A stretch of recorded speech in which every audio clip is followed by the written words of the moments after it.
Hello class 8 students. हमने पिछले video में हनी ड्यू का first chapter the best Christmas present in the world का पार्ट 1 पढ़े थे।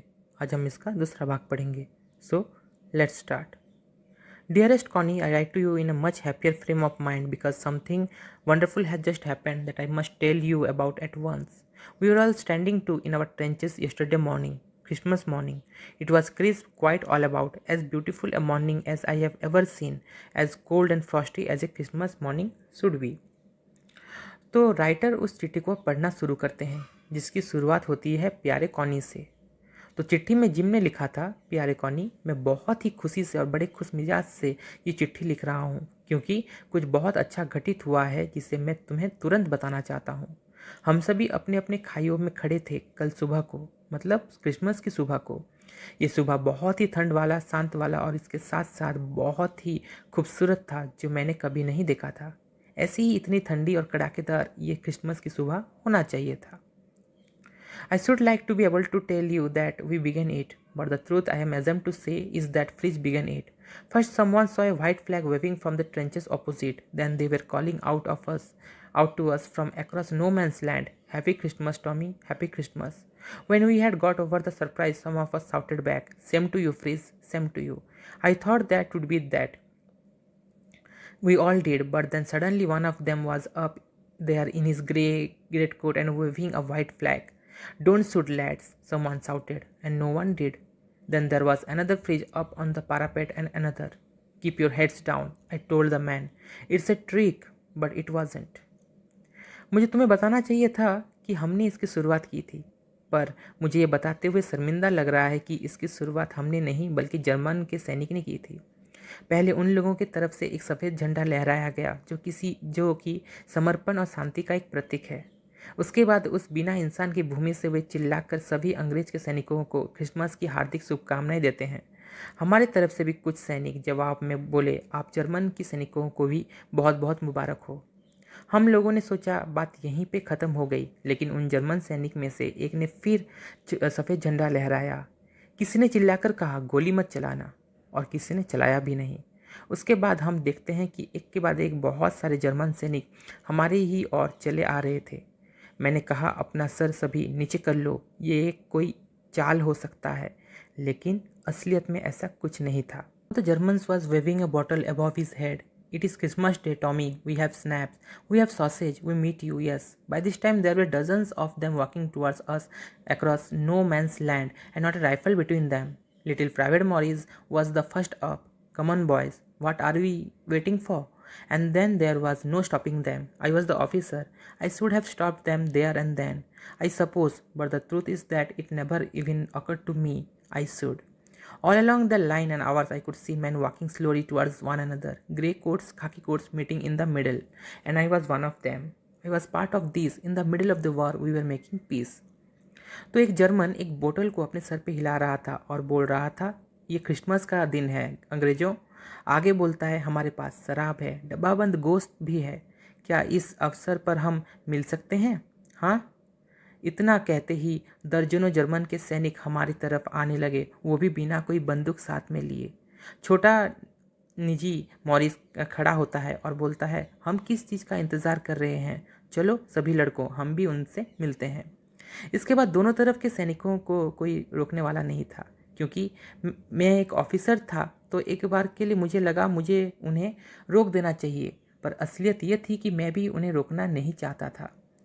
जो हो रहा था उसे होने दे रहा था। सारे जर्मन सैनिक और हमारे सैनिक एक दूसरे की तरफ जाने लगे और आखिरकार एक दूसरे से बीच में मिलने लगे। उन सभी में मैं भी शामिल था और एक हिस्सेदार भी। ये बहुत ही अजीब के साथ साथ अनोखा चीज़ भी था कि हम युद्ध के बीचों बीच शांति बना रहे थे। You cannot imagine, dearest Connie, my feelings as I looked into the eyes of the fridge officer who approached me and hand outstretched. "Hans Wolf," he said, gripping my hand warmly and holding it. "I am from Dusseldorf. I play the cello in the orchestra. Happy Christmas." तुम सोच भी नहीं सकती प्यारी Connie कि उस वक्त मैं कैसा महसूस कर रहा था जब एक जर्मन सैनिक की आंखों में मैंने देखा, जब वे मेरे पास आए और एक दोस्त की तरह हाथ बढ़ाए मेरे तरफ। उन्होंने मुझसे हाथ मिलाए और पकड़ते हुए बोले, उनका नाम है हैंस उल्फ, और मैं डसलडॉर्फ से हूँ। आगे बोलते हैं कि मैं सेलो जो कि एक म्यूज़िकल इंस्ट्रूमेंट है वो ऑर्केस्ट्रा में बजाता हूँ। उन्होंने मुझे क्रिसमस की बधाइयाँ दी। Captain Jim McPherson, I replied, and a happy Christmas to you too. I am a school teacher from Dorset in the west of England. जवाब में मैंने भी उन्हें अपना नाम कैप्टन जिम मैकपर्सन बताया और उन्हें भी क्रिसमस की बहुत बधाई दी। फिर मैंने उनसे कहा कि पश्चिमी इंग्लैंड के डॉर्सेट से हूँ और एक स्कूल का टीचर हूँ। Dorset smiled. I know this place. I know it very well. We shared my rum ration and his excellent sausage. And we talked, Connie, how we talked. He spoke almost perfect English, but it turned out that he had never set foot in Dorset, never ever been to England. He had learned all he knew of England from school and from reading books in English. His favorite writer was Thomas Hardy, and his favorite book, Far from the Madding Crowd. So out there in no man's land, we talked of Bathsheba and Gabriel Oak and Sergeant Troy and Dorset. He had a wife and one son, born just 6 months ago. As I looked about me, there were huddles of khaki and grey everywhere, all over no man's land. Smoking, laughing, talking, drinking, eating. Hans Wolf and I shared what was left of your wonderful Christmas cake, Connie. He thought the marzipan was the best he had ever tasted. I agreed. We agreed about everything, and he was my enemy. There never was a Christmas party like it, Connie. तो वो मुस्कुरा के बोलते हैं, ओह डरसेट, मैं तो इस जगह को बहुत अच्छे से जानता हूँ। हमने हमने बचा हुआ शराब के एक दूसरे से शेयर किया और उसके साथ साथ बेहतरीन सॉसेज भी। हमने एक दूसरे से बात की और कॉनी कैसे बातें की। वे बहुत ही अच्छे से इंग्लिश बोल रहे थे, जबकि मुझे बाद में पता चलता है कि ना ही कभी वो डॉर्सेट गए थे और ना ही कभी इंग्लैंड। उनको इंग्लैंड के बारे में जितना भी पता था वो स्कूल की वजह से, इंग्लिश की किताबें पढ़ने से। उनके पसंदीदा लेखक थे थॉमस हार्डी, जिनका किताब far from the madding crowd उनका मनपसंद किताब था। हमने वहीं बैठकर बाथशेबा के बारे में बात की, गैब्रियल ओक, सर्जेंट ट्रॉय और डॉर्सेट के बारे में भी बात की। उनके परिवार में उनकी पत्नी और एक बेटा था जो 6 महीने पहले ही जन्मा था। मैं जहाँ भी देखता, जिधर भी देखता, मुझे हर तरफ दोनों दल के सैनिक आपस में बात करते हुए, हंसते हुए, स्मोकिंग करते हुए, एक साथ खाते पीते हुए नजर आ रहे थे। तुम्हारा क्रिसमस केक का बचा हुआ हिस्सा मैं और हंस उल्फ ने शेयर करके खाया। उन्हें मर्जीपन बहुत ही अच्छा लगा और उन्होंने कहा कि उन्होंने आज तक जितने भी मर्जीपन चखे हैं उनमें से ये वाला सबसे बेहतरीन था। मुझे भी यही लगा। सच बोलूं तो उनका और मेरा ख्यालात में बहुत समानता था, जबकि वे मेरे दुश्मन थे। ऐसा क्रिसमस पार्टी मैंने आज तक कभी सेलिब्रेट नहीं किया था, Connie. Then someone, I don't know who, brought out a football. Great coats were dumped in piles to make goalposts, and the next thing we knew it was Tommy against Freeze out in the middle of no man's land. Hanswolf and I looked on and cheered, clapping our hands, stamping our feet to keep out the cold as much as anything. There was a moment when I noticed our breaths mingling in the air between us. He saw it too and smiled. Jim Macpherson, he said after a while, I think this is how we should resolve this war. A football match. No one dies in a football match. No children are orphaned. No wives become widows. अचानक से पता नहीं कौन एक football बाहर निकालते हैं। बड़े खाकी कोट को निकालकर उन्होंने गोल पोस्ट बना लिए और इसके बाद हमें मालूम चलता है कि इस युद्ध भूमि के बीचों बीच एक फुटबॉल मैच होने वाला है। जर्मन सैनिक बनाम इंग्लैंड सैनिक। हैंस वुल्फ और मैं सभी का हौसला बढ़ा रहे थे, तालियां बजा रहे थे और बार बार जमीन पर पैर पटक रहे थे ताकि ठंड को जितना हो सके दूर रख सकें। एक पल मुझे ऐसा लगता है कि हमारी सांसें हवाओं में एक दूसरे से मिल रहे थे। ये चीज़ उन्होंने भी देखा और वह मुस्कुराए। इसके बाद उन्होंने मुझसे कहा कि हम इस तरीके से ही युद्ध का समझौता कर सकते हैं, मतलब ऐसे फुटबॉल मैच के ज़रिए, क्योंकि इसमें कम से कम किसी का भी जान तो नहीं जाती है, कोई भी बच्चा अनाथ तो नहीं होता है और कोई औरत विधवा भी तो नहीं बनती है। मतलब यहाँ वे सोच रहे थे कि काश इस तरह से समझौता हो जाए तो कभी युद्ध की ज़रूरत ही नहीं पड़ेगी। I had preferred cricket, I told him. Then we Tommies could be sure of winning probably. We laughed at that and together we watched the game.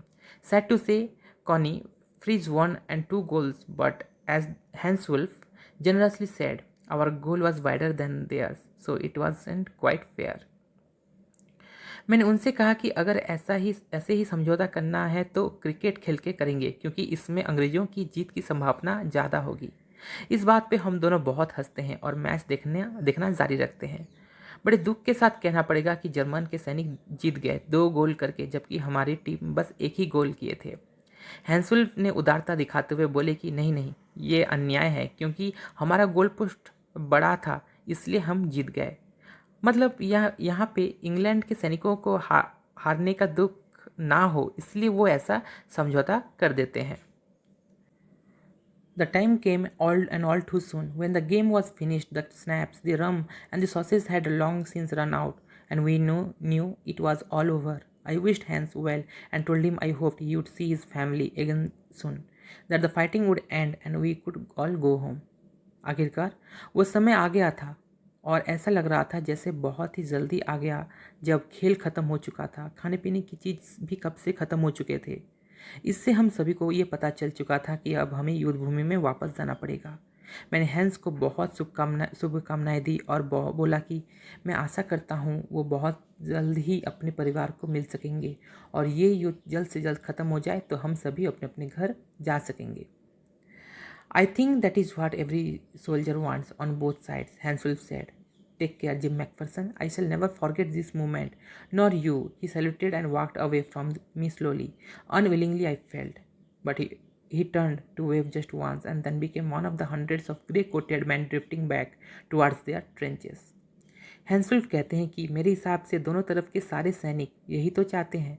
इसके बाद वे मुझे अपना ख्याल रखने को कहते हैं और कहते हैं वे ना ही इस यादगार लम्हों को भूल पाएंगे और ना ही मुझे ये महसूस हुआ कि वो मुझे सैल्यूट करके ना चाहते हुए भी मुझसे उनको दूर जाना पड़ रहा था।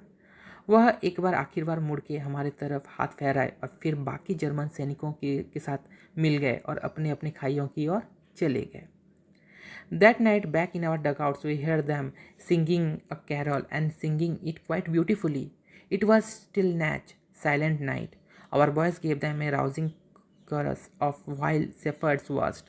We exchanged carols for a while, and then we all fell silent. We had had ground and our time of peace and goodwill a time. I will treasure as covering it long as I live. उस रात अपने dugout में पहुंचने के बाद हमने उनकी कैरोलें मतलब क्रिसमस के गाने सुनी और सच कहूँ तो वे लोग बहुत ही बढ़िया गा रहे थे। वो गाना था स्टिल नैच साइलेंट नाइट। हमारे खेमे के लड़कों ने भी वाइल्ड शेफर्ड वॉच के कैरल्स गाए। हमने अपना अपना कैरल्स एक दूसरे से बदल लिया और उसके बाद वे शांत हो गए। पूरा सन्नाटा छा गया। ये जो पल थे, जो लम्हे थे, इन्हें मैं मरते दम तक संजो कर रखूँगा। कभी नहीं भूलूंगा ये यादगार पलें और लम्हे जो हमने एक साथ बिताया था। Dearest Connie, by Christmas time next year, this war will be nothing but a distant and terrible memory. I know from all that happened today how much both armies long for peace. We shall be together again soon. I am sure of it. Your loving, Jim. प्यारी Connie, अगले साल जब ये Christmas आएगा तो यह युद्ध कुछ भी नहीं होगा, बस एक दूर और भयानक स्मृति बन के रह जाएगा। आज की घटना से इतना मुझे पता है कि दोनों तरफ के सैनिक शांति ही चाहते हैं, युद्ध नहीं। मुझको ये यकीन है कि बहुत जल्द हम सभी यकीनन एक हो जाएंगे। तुम्हारा जिम। इसी के साथ ही आज का ये वीडियो यहाँ पे ख़त्म होता है। अगले वीडियो में हम इसका पार्ट 3 पढ़ेंगे। तब तक के लिए बाय एवरीवन।